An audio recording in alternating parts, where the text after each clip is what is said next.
Dugaan perselingkuhan yang melibatkan Inara Rusli dan Insanul Fahmi semakin menguat setelah publik menemukan sejumlah tanda. Spekulasi ini muncul ketika Inara dan Fahmi kedapatan mengenakan gelang berwarna merah yang identik, dianggap sebagai kode hubungan terlarang.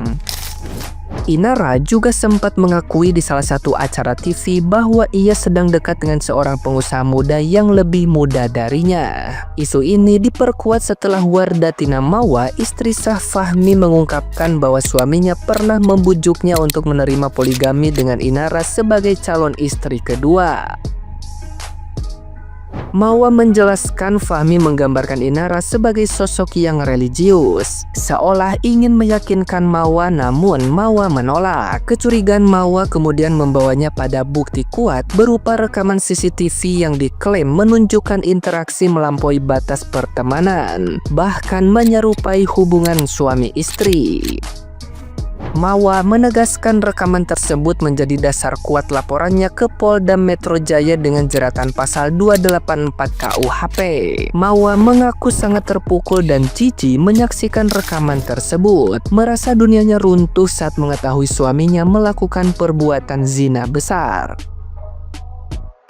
Nah, gimana nih menurut netizen yang terhormat? Silahkan berkomentar ya. Kalau diselingkuhin tuh jangan koar-koar di sosmed. Malu lu kalau misalkan nanti ujungnya lu diajak balikan tuh lu masih mau. Apalagi kalau misalkan ujungnya malah lu yang jadi selingkuhan. Malu anjir. Aku nonton iki guys. Gila guys. Jadi anak istrinya itu nggak pernah dipajang di sosmed, disembunyikan ngono guys. Apakah ini wujud asli dari film Massimo guys ya? Untuk melindungi keluarga kecil itu dari mafia saingan. Komentar Jule udah mulai senyap. Datang Inara, memang musang betina musang. Kenapa kasus sekarang perselingkuhan? Kalau nggak perselingkuhan pelakor selingkuhan. Tuh, hanya ada yang setia bang. Tiap dulu 100 adik sayang abang. Maksud lu bukan banting tulang, tarik tulang lunak suami orang. Bayah jajarannya berawal dari pengkajian, terus kedekatan rekan bisnis, lama-lama asik, akhirnya main kucing-kucingan, dan gak lama-lama lagi main burung-burungan. Enak no, danco jarak.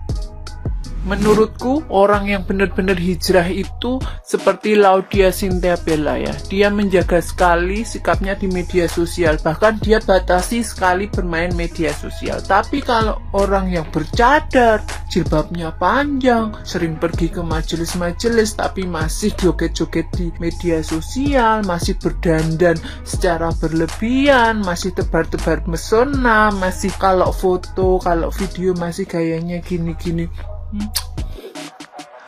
Gini, kalau aku sih enggak, aku enggak berkagum-kagum secara berlebihan, karena ya 11-12 lah sama kita permaisuri kasur bantal ini.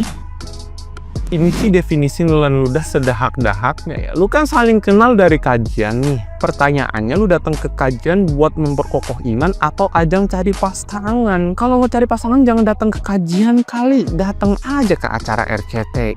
Lagian itu durasi lama amat sampai 2 jam. Ibarat lu nonton bola dari menit pertama sampai penalti kan, tau nggak? Ya bayangin aja lu baru kenal dari bulan Juli, di bulan Agustusnya lu udah ngamar sambil hahaha itu. Abis itu yang laki cuci tangan dengan dalih poligami. Ya ampun Mas Fahmi sama Mbak Inara Rusli, kenapa harus agama yang jadi tameng buat nutupin hubungan kalian sih? Ya emang sih nggak ada yang bisa nebak kalau urusan.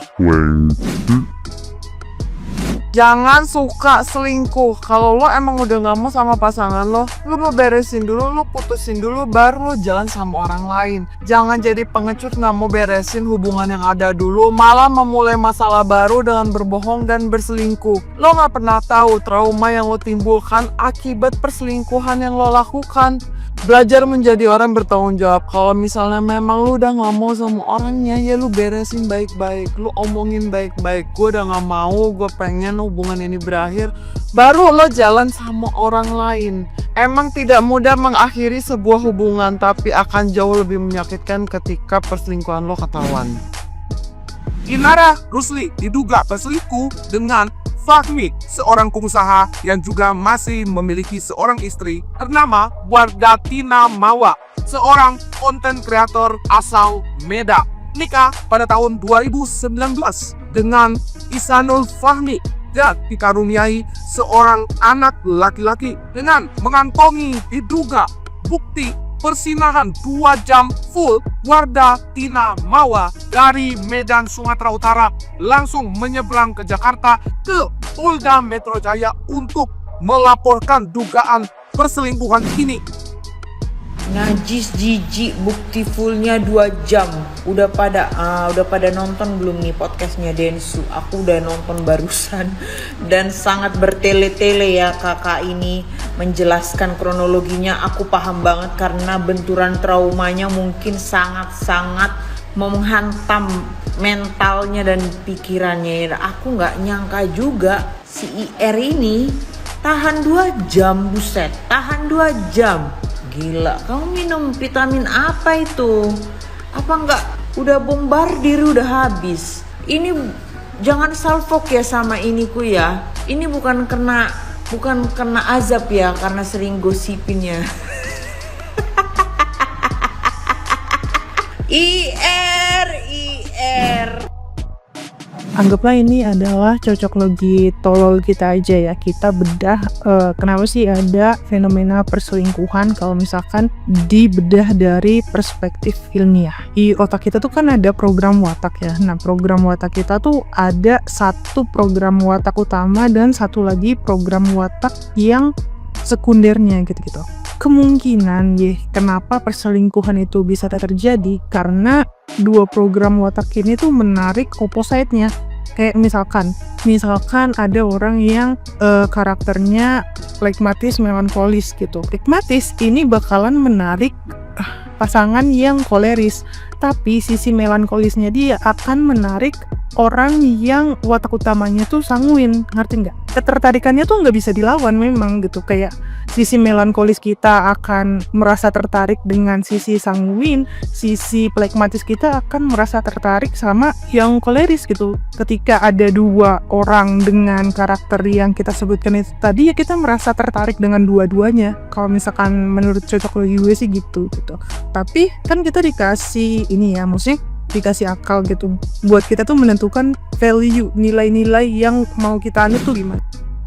Gue kalau jadi temennya Inara, aku tuh nggak tahu kalau Insan tuh ternyata udah punya anak sama istri. Yaelah Inara. Sebenarnya nggak apa-apa sih lo nggak tahu. Tapi kan ini rekan bisnis. Tambah lu juga lanjut ke hubungan yang lebih serius. Masa lu nggak tahu sih? Apalagi calon lu pengusaha. Ya cari tahu kek. Tanya kek ke Google, ke ChatGPT, ke Gemini AI kan bisa. Tanya kek ke teman-temannya, ke ustadz di kajian. Harus tahu lah asal-usulnya. Orang taaruf aja harus tahu calon pasangannya. Ini lu lempeng-lempeng aja. Terus kedua, pas lu udah tahu lu ngapain DM bininya? Elah, Inara. Gue kalau jadi lu kalau udah tahu nih orang punya istri sama anak, gue berhenti dah. Ya nggak apa-apa sih, kerjaan lanjut, tapi ya udah putus aja hubungan pribadi. Apa yang mau dikejar? Mau jadi jindasim lu? Segala lu di DM-nya bilang atas dasar apa kamu nge-framing saya jadi selingkuhan? Elah, bini tuh feelingnya kuat. Bini tuh udah sampai di titik kayak gitu berarti udah punya bukti. Malah segala gaslighting lu, segala bilang jangan seuzon, insecure, tunjukin aja buktinya. Ya elah, dia udah nunjukin buktinya tuh sampai dilapor ke polisi. Gak usah dia bilang-bilang insecure ke istri pertama. Apalagi nih suaminya pengusaha tambang, banyak bisnis. Ngapain dia insecure? Dia juga cakep. Justru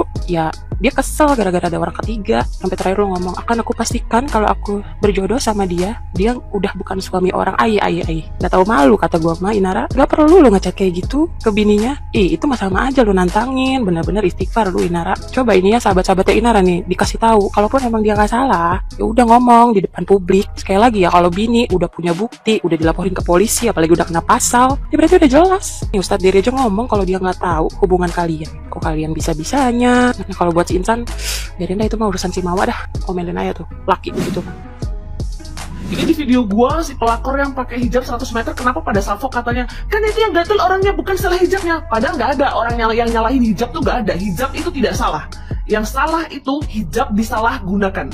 Karena hijab itu adalah simbol agama Islam. Salah satu simbol agama Islam untuk wanita Islam adalah hijab. Jadi setidaknya kalau orang sudah berhijab, pastinya dia mengerti aturan agama, ya. Mengerti aturan agama. Ingat, mengerti aturan agama. Jika kau mengerti aturan agama, seharusnya kau bisa membawa agama itu dengan benar. Jangan bikin malu, Cok. Jangan bikin malu. Iya kan, tapi kan manusia itu gak ada sempurna. Wanita berhijab juga bisa melakukan dosa. Contoh kasus Tuba, dugem pakai hijab tuh. Ini minimal ya, minimal gue gak memukul rata semua orang, tidak. Tapi minimal kalau kalian tuh berhijab, kalian ngerti agama, kalian tuh punya rasa malu.